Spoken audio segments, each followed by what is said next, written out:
Bonjour à tous, bienvenue dans cette nouvelle vidéo sur ma chaîne YouTube et on se retrouve aujourd'hui pour mes achats comics du mois de janvier 2024. Un énorme mois de janvier pour ma part avec des sorties très attendues. Déjà parce que j'ai acheté beaucoup de Panini, ce qui est rare parce que j'en achète pas tant que ça. Mais là, il y avait du Daredevil à foison. D'ailleurs, il y aura pas mal de Daredevil cette année parce qu'on a eu encore des annonces pour Daredevil plus tard. Donc bref, ça a été plutôt une très belle période pour ceux qui aiment ce héros, et moi c'est mon héros préféré, donc je suis très content, puisque chez Panini en ce moment on propose des trucs qui sont assez sympas, des trucs que j'ai pas forcément, donc ça me plaît bien, en tout cas de mon côté. On va parler aussi de DC, le mois de février sera le début de la relance des nouveaux titres de chez DC, avec le nouveau Superman, la nouvelle JSA, etc. que je vous présenterai le mois prochain. Alors j'ai pas pris la JSA, moi j'ai pris que seulement le Superman, mais ça on en reparlera le mois prochain. On va commencer avec les séries qui sont un petit peu en cours, et on va commencer avec un event déjà, avec l'event de Joshua Williamson, Howard Porter, et puis alors au dessin vous avez Giuseppe Camuncoli, Stefano Nesi et Caspar Wijngaard avec le Justice League Night of Terror. Alors, c'est un event de chez DC que je n'ai pas encore lu, je vous le dis tout de suite, je l'ai reçu, mais celui-ci, je n'ai pas trouvé le temps de le lire. Alors, je sais une chose, c'est que déjà, c'est un event qui va mettre en avant et le personnage de Deadman, personnage qu'on avait déjà vu dans certains events, notamment des events c'était Brightest Day, je crois, c'est ça, plutôt que Blackest Night, si je ne m'abuse, qui était un event de chez les Green Lantern. Déjà, bon, il faut le dire, c'est très bien dessiné. J'étais pas sûr de le prendre. Déjà, voilà, on va dire les choses dans l'ordre, j'étais pas sûr de le prendre. Parce que j'avais pas lu des choses extraordinaires sur ce récit. Après, le truc, c'est que c'est Joshua Williamson. Et pour ceux qui suivent, Joshua Williamson, c'est le scénariste qui chapeaute tout l'univers d'ici en ce moment. Il y a eu une période, c'était Scott Snyder quand il faisait tout son univers métal et tout blablabla. Avant, c'était Geoff Jones, où il scénarisait Aquaman, Justice League, qu'est-ce qu'il avait fait d'autre, il a même fait la relance de Superman, il avait... bref, c'était quelqu'un qui est très important. Et pareil, quand il y a eu la relance avec les titres Rebirth, c'est que c'est lui qui a fait le Doomsday Clock et tout ce que tu veux. Bref, Geoff Jones est resté quelqu'un d'important. Mais il y avait Scott Snyder qui développait son truc. Et là, dans cette nouvelle ère qui a démarré, c'est Joshua Williamson qui est vraiment mis aux manettes. Pourquoi? Parce que déjà, il a fait un run de Flash, c'est celui qui a fait le plus long de toute la période Rebirth. Et donc, c'est quelqu'un qui a été assez solide d'après ce qu'on a pu en lire. Et donc, ils lui ont confié les rênes. Il a fait la Dark Crisis, il a fait plein de choses, enfin voilà. Et là, c'est son nouveau projet. J'ai pas entendu que du bien sur ce truc. Bon, après... je pense que ça va me changer un peu parce que forcément Deadman c'est un héros que je connais très mal. Donc je suis très curieux de lire plus de choses sur lui parce que vraiment c'est un héros que je connais pas bien. Donc je suis assez content d'en lire plus. Après je trouve que graphiquement il y a quand même des très grosses différences de style. Ce qui ça risque de me gêner. Alors on verra ce que ça donne dans le récit si ça me choque vraiment de façon extrême. Parce que je sais qu'il y a de mémoire, alors j'avais regardé, en fait pourquoi j'avais pas voulu le prendre, alors pour info il y a des numéros qui seront dans les tie-in de certains volumes, mais vous avez à l'intérieur donc dans les volumes proposés, excusez-moi, est-ce que j'ai l'info là à la fin normalement? Oui, Night of Terror numéro 1, à 4 pardon, Night of Terror First Blood et Night of Terror Night's End, voilà. Je pense qu'à mon avis, ça doit être... J'ai peur que ce soit un peu dispensable, j'ai peur. Si vous l'avez lu, dites-le moi dans les commentaires, mais j'ai peur que ce soit dispensable. On en reparlera, parce que bon, vu que j'avais priorisé du Panini, et ben forcément, je n'ai pas encore lu ça. Autre, par contre, ça je l'ai lu, c'est Flash Infinite, tome 4. J'avais grave envie de le lire, pourquoi? Parce que c'était, à ma grande surprise pour ma part, la fin de la série. Je pensais que ça continuait, je sais pas pourquoi j'étais persuadé que Jeremiah Adams continuait encore et que... je sais pas, et en fait non. Puisqu'il y a même eu une relance au numéro 1. Et je l'ai commandé le numéro 1, donc en fait je me suis souvenu que non.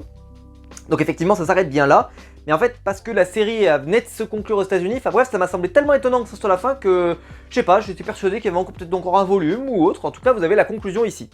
Alors le volume s'appelle La guerre d'une minute et Jeremy Adams, Roger Cruz et Fernando Passarin donc c'est toujours Jeremy Adams au scénario. Ce qui fait donc une série sur Flash en 4 volumes. Et alors quel bilan on peut faire? Je trouve qu'il a été très ambitieux dans ce qu'il a essayé de faire, c'est-à-dire de travailler à fond sur la Flash Family. Il n'a pas travaillé que sur Flash, ce titre aurait pu s'appeler Flash Family, ou Flashverse, ou j'en sais rien, mais parce qu'en fait, il a travaillé à la fois, bon, beaucoup sur le personnage de Wally qu'il a remis sur le devant de la scène, mais il a quand même continué de travailler sur tous les autres speedsters, et je trouve que cette couverture l'illustre particulièrement bien. Et est-ce que la conclusion déçoit? Alors je vais vous dire un truc, ça ne m'a pas déçu. Par contre, peut-être que si on avait pris encore plus notre temps pour que ça prenne, pour que ça explose, pour que la fin fasse encore plus, tu vois, la cocotte minute qui explose, peut-être qu'on aurait pris encore un plus gros pied, de mon point de vue, sur ce titre. Ceci étant, je vais quand même dire, c'est que c'était très agréable à lire. Vraiment très agréable. J'ai pas été convaincu au début, j'étais assez inquiet, le premier volume m'avait pas convaincu, cette idée de Flash qui voyage dans le temps, enfin qui s'était paumé dans le temps et qu'on récupérait, enfin bref, c'était pas, je sais pas, je m'étais un peu ennuyé, c'était pas forcément génial, je l'avais dit à l'époque. Puis le tome 2 m'avait vachement plus convaincu, le tome 3 de plus en plus, et là le tome 4 ne m'a pas déçu, ce qui est déjà une qualité. Au dessin, bah moi je trouve que c'est très très propre, comme toujours, hein. Vraiment ils ont plutôt une bonne équipe, entre guillemets. Après, c'est pas du, c'est pas une fin de run de Flash un peu convenue. Pourquoi? Parce que d'habitude, on aurait des trucs de speedster avec la force véloce, etc. On a eu, comment dire, on a eu beaucoup ça ces derniers temps. Là, c'est pas le cas. Là, c'est vraiment, comment dire, c'est une menace. Tout ce qu'il y a de plus grosse menace, hein, évidemment, mais c'est une invasion, on le voit un petit peu dans ce genre de plan, etc. Mais c'est différent, voilà, c'est différent. Après, je trouve que c'est bien parce qu'ils ont fait du lien avec les personnages, mais ils ont fait du lien avec la force véloce, évidemment, comme toujours. Mais ça a permis d'encore plus lancer la Flash Family et les reconnecter, donner du sens à cette conclusion. Mais voilà, c'était plutôt cool. Moi j'ai bien aimé, je trouve que c'est pas trop à tiroir, c'est plutôt cool, voilà. Il y a quand même un sentiment d'urgence qu'on sent dans le récit, ça prend son temps, mais ça marche assez vite à marche forcée, pardon.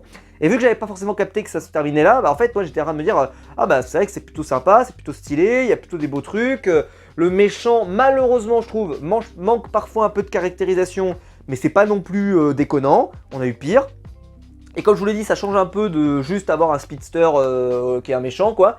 C'est un peu plus élaboré que ça, donc c'est plutôt sympa. La Flash Family, c'est cool. Bref, un run en 4 volumes qui, je pense, va satisfaire beaucoup d'entre vous. En tout cas, moi, j'étais très content, donc je suis très satisfait.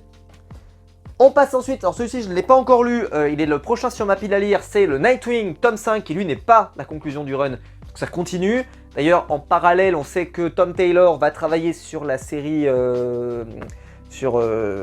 Titan, pardon. Je n'ai pas prévu pour le moment d'acheter les Titans, là, la nouvelle version des Titans, mais je vais voir, parce que si effectivement à un moment donné ça devient impératif pour continuer de lire ça, il faudra peut-être que je m'y colle, mais j'ai pas envie particulièrement de lire les Titans, ça m'intéresse pas plus que ça. Donc on va voir ce que Tom Taylor fait. Si ce récit arrive à se tenir en lui-même, ça serait bien, parce que j'ai pas trop envie de me faire les Titans. Mais si on n'a pas le choix, eh ben, j'achèterai les Titans, voilà. Mais pour l'instant je l'ai pas commandé. Je le commanderai a posteriori si je me rends compte que vraiment, à un moment, j'arrive plus à suivre. Parce que là, quand on voit la couverture, c'est pas bon signe quand même. Parce qu'on commence à voir un peu des titans, même s'il n'y a pas tous les titans, mais on commence à en voir. Et donc, d'ailleurs, là, ça vous dit place aux titans. Donc, c'est vrai que, voilà, c'est un peu inquiétant. Enfin, inquiétant, attention, c'est très bien. Hein, on est là dans un univers partagé, donc c'est normal de l'utiliser. Mais voilà. C'est une série qui tient ses promesses. Hein, vraiment, j'aime beaucoup cette série. Je la trouve très bonne, elle est de qualité. Voilà, il n'y a pas de souci, le tome 3 m'a convaincu, d'ailleurs je la continue, vous voyez, hein, alors que j'achetais pas de Nightwing avant, c'est pour vous dire. Je sais pas combien de temps elle va durer, mais en tout cas c'est très cool, c'est une série qui est assez sympa, qui est solaire, qui est... Voilà, je pense que ça va être un peu un must-have pour le personnage de Nightwing dans les prochaines années. J'ai hâte de le lire, voilà, il est dans ma suite de ma pile à lire, donc voilà. Par contre, le comics du mois, et là on va rentrer sur du Panini, il ne reste que du Panini. Je vous préviens, là on a fait toute la pollution urbaine, et là il reste que du Panini, puisqu'on va parler... Daredevil, tome 3, par Chip Zdarsky, la relance de Daredevil, parce qu'évidemment il y a déjà eu un tome 3, mais là c'est la deuxième partie du run, et sa conclusion, avec cette cover incroyable, cette quatrième de couverture incroyable. Autant vous dire que quand je l'ai reçu, c'est le premier que j'ai lu. C'est-à-dire que le premier dans ma palle, c'était le premier. Je l'ai mis sur le dessus, j'ai dit oh putain, je vais lire ça tout de suite. C'est hyper génial. J'avais lu que les gens étaient déçus par cette conclusion, que pour eux c'était pas aussi bien, etc. Bon bah je suis pas du tout d'accord. Voilà, désolé. J'ai été convaincu autant que quand je lisais la série depuis le début. J'aime ce qu'on en a vu.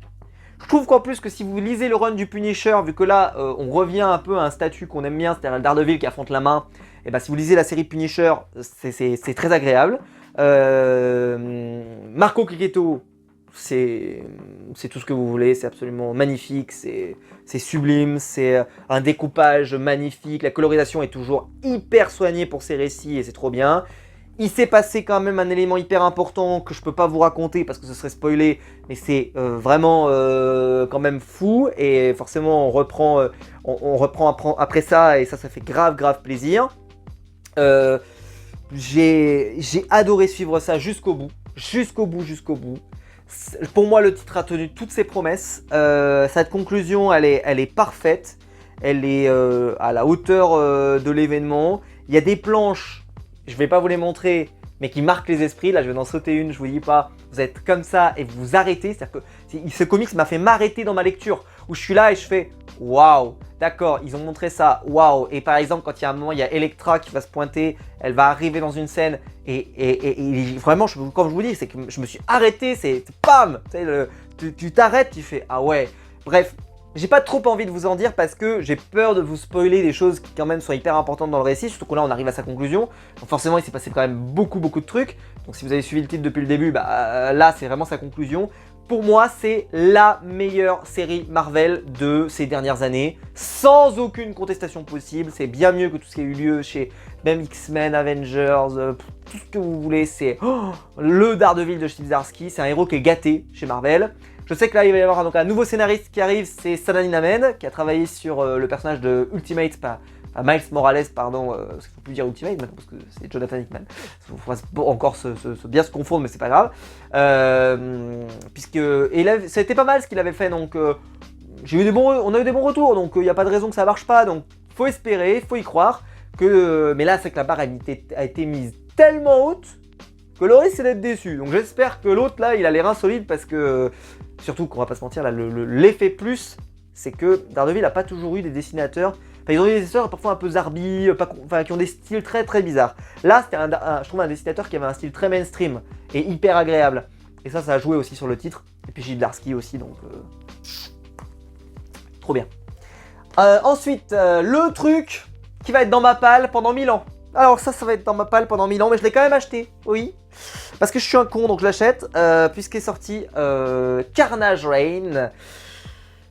Un nouveau event / crossover / tout ce que tu veux avec le personnage de Carnage. Donc là-dedans, vous avez Carnage numéro 13 à 14, le Red Goblin numéro 5, Carnage Reigns Omega numéro 1, Miles Morales Spider-Man numéro 6 et 7 et Carnage Reigns Alpha numéro 1. J'ai arrêté la série Carnage, j'ai revendu le tome que j'avais pris, celui de Ramvé, parce que j'ai décidé de ne pas continuer, j'ai trouvé que c'était pas super intéressant. Mais là j'ai vu un event avec Miles Morales, avec Carnage, et machin, j'ai dit allez, est-ce que je le prends, est-ce que je le prends pas, est-ce que c'est un truc pour m'acheter du pognon? Oui, c'est un truc pour prendre du pognon, parce que à ce qui paraît c'est pourri. Mais bon, je l'ai quand même acheté. Alors, déjà parce que l'édito, il y avait un édito de Panini qui disait que si vous n'avez pas acheté les séries en cours, vous pouvez prendre ce volume, il n'est pas numéroté, voilà. Vous pouvez vous faire ça comme un event à part et c'est pas si grave. Je peux pas vous confirmer si c'est vrai ou pas. La couverture est plutôt jolie. Mais vraiment, je l'ai acheté. En plus, les séries Marvel sont pas toujours extraordinaires. Après, honnêtement, quand je l'ai ouvert, je vais être honnête, quand je l'ai ouvert, j'ai dit c'est plutôt joli. C'est coloré. Il a l'air d'avoir de l'action. Bon, je sais pas. Hein? Dites-le moi si vous l'avez lu et si mes craintes ont raison, si j'ai raison d'avoir mes craintes, mais écoutez, on se contentera d'un moyen. Un moyen, ça serait pas mal déjà. Un moyen, ça serait bien. Mais j'y crois pas trop. Donc ça va rester dans ma palle pendant 1000 ans. 1000 ans. Je le dis maintenant parce qu'il y a 95% de chance que ce soit un titre que ça soit compliqué. Mais bon, écoutez, voilà, je suis quand même content de l'avoir. Je pense que voilà. Ça, c'est le genre de titre. Il va falloir attendre cet été pour que je le lise, je pense. parce que c'est pas prioritaire, c'est pas du tout prioritaire, bien au contraire. Le prochain c'est Nightwing, ça attendra, bien évidemment. Ensuite, alors dans les titres que pareil qui sont dans ma palle et qu'il va falloir que je dessoude très rapidement, c'est le Moon Knight de Brian Michael Bendis et Alex Maleev. Duo très connu pour avoir travaillé sur Daredevil, et donc forcément ce duo là ça a cité quelque chose chez moi et j'ai dit je vais le prendre. J'adore le personnage de Moon Knight, j'avais déjà le run de Jeff Lemire et le run de... Comment il s'appelle là, le run comment il s'appelle l'auteur? Attendez, je peux vous trouver ça, c'était du... David Finch, exactement, David Finch, voilà. Et déjà bon, c'est du Alex Maleev, donc au dessin, ça va envoyer sévère, puisque c'est très beau. Par contre, j'ai une remarque, c'est que j'avais lu un petit peu le résumé et tout, et que c'était assez différent quand même de ce qu'on a sur le personnage de Moon Knight d'ordinaire, donc il faut quand même s'y habituer. Et que je crois que c'est lié plus ou moins dans la même période, je crois, à Bendis. Je crois qu'il était aussi sur peut-être sur Avengers, peut-être à ce moment-là, sur la série New Avengers, j'en sais rien, mais en tout cas, bon, il pourra peut-être des liens, peut-être que... Je sais pas si la série peut vraiment se lire en stand-alone, je n'en sais rien, à voir, mais en tout cas, je suis très très content, parce que moi je m'en fous, hein, puisque je lis la série Avengers, donc il n'y a pas de souci. Ça a l'air très polar, ça a l'air très sombre, très noir, donc je pense que ça va extrêmement bien coller au personnage de Moon Knight. Je suis très très impatient de le lire, vraiment ça c'est... Mais ça c'est le genre de truc, je pense qu'il faut que je le lise pendant les vacances qui vont arriver là au mois de février. Je vais me poser et ça va être lu, mais ça va être... Je vais m'en délecter de ce truc.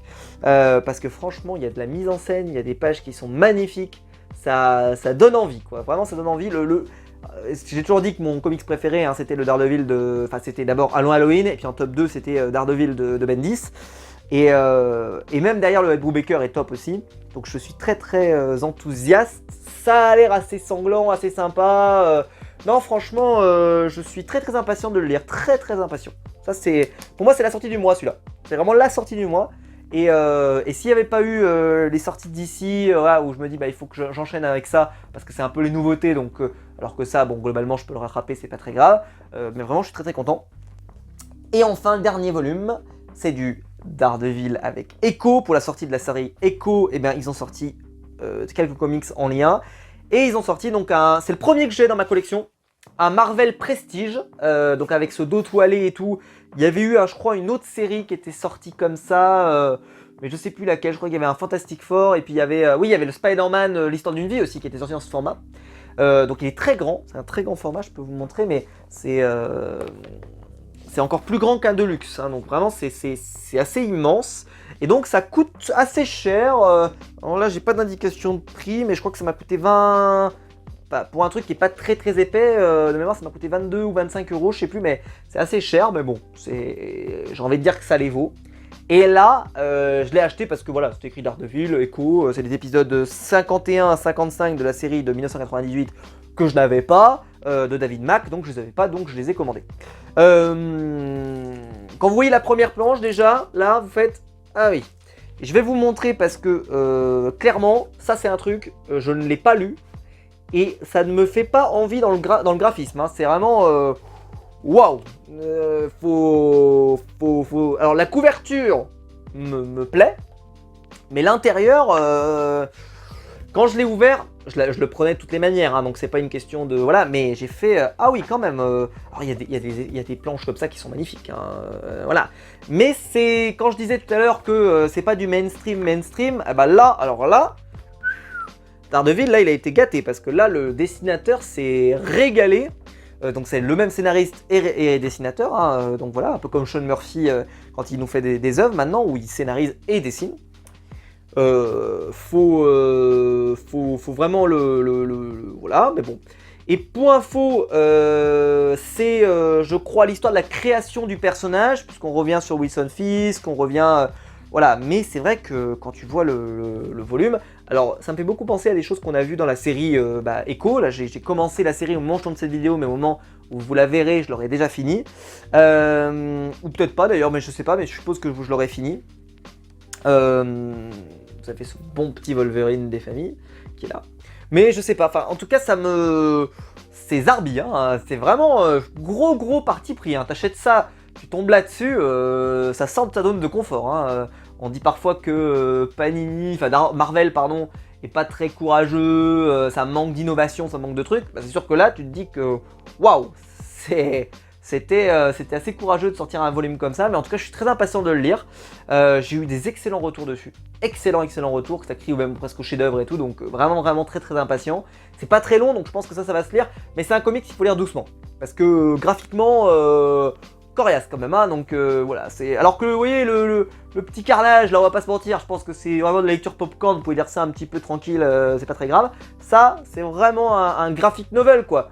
Comme les Silver Surfer Parable, les trucs comme ça, où voilà, c'est même si en fait c'est dans la continuité, hein, mais vraiment c'est absolument magnifique, très bel objet, je suis très content de l'avoir, donc voilà, j'ai hâte de le lire, et ça c'est pareil, ça sera lu pendant mes vacances, mais c'est comme le Moon Knight, ça c'est des trucs que je veux me poser pour le kiffer, et pas le lire entre deux trucs, alors que je suis au boulot, machin, non, je me pose pendant mes vacances et je lis ça, pour le peu de vacances que je vais avoir, mais on va essayer parce que j'ai plein de trucs à faire pendant mes vacances. Pas que j'en ai pas, c'est juste que j'ai des formations, j'ai plein de trucs, donc voilà. Mais voilà, je suis très impatient de lire ça, et vraiment c'est dans mes priorités. Je pense que d'abord je dirais Nightwing, et puis après je me lirai soit ça, soit Moon Knight.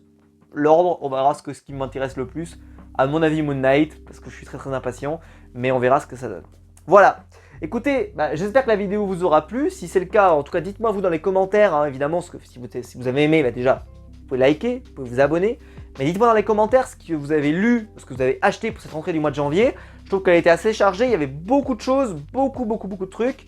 Le mois de février sera un poil plus léger, mais pas beaucoup plus. C'est juste que voilà, il y a un tout petit peu moins de séries. Puis après, il y en aura au mois de mars, puis au mois d'avril. Donc vraiment beaucoup de titres. Donc voilà, n'hésitez pas à me dire dans les commentaires un petit peu ce que vous avez pris, ce que vous allez prendre, enfin bref, ça m'intéresse. Dites-moi si vous avez lu certains de ces titres, hein, évidemment, si ça vous a plu, si vous avez kiffé ou pas de les lire. Parce que là, je continue des séries, hein, donc il y a beaucoup de séries qui sont des continuations et d'autres qui sont des séries un peu ponctuelles. Donc j'ai hâte de savoir un peu ce que vous avez fait comme choix. J'espère que la vidéo vous aura plu. Si c'est le cas, vous pouvez liker, vous pouvez vous abonner, vous pouvez la partager sur les réseaux sociaux. Il y a le bouton rejoindre ici juste en dessous pour devenir un membre de soutien et je vous en remercie. Et quant à nous, c'est simple, on se retrouve très vite pour des nouvelles vidéos sur ma chaîne YouTube. Ciao!